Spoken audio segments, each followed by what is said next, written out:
एक रेस्टोरेंट था जहां का नाश्ता बहुत मशहूर था। सुबह सुबह वहां भीड़ लग जाती थी।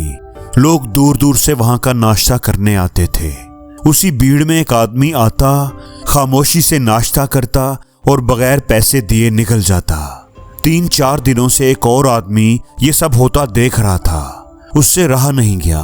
वो सीधा रेस्टोरेंट के मालिक के पास गया और बोला कि साहब, मैंने एक चोर पकड़ा है।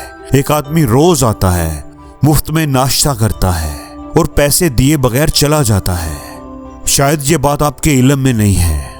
होटल का मालिक मुस्कुराया और बोला, तुम पहले इंसान नहीं हो जिसने ये बात बताई है।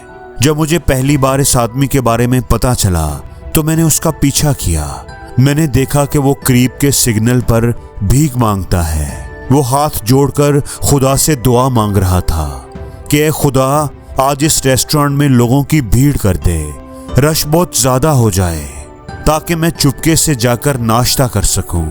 और शायद उसकी दवा लग गई। ये बात सुनकर वो आदमी भी समझ गया कि दुनिया में हर कामयाबी का सबब सिर्फ मेहनत नहीं होती।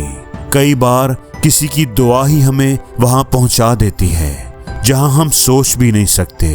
तो इस कहानी से एक सबक मिलता है कि हर बार अपनी कामयाबी का क्रेडिट खुद को मत दो। कभी कभी दूसरों की दुआएं भी तुम्हारी सबसे बड़ी ताकत बन जाती हैं।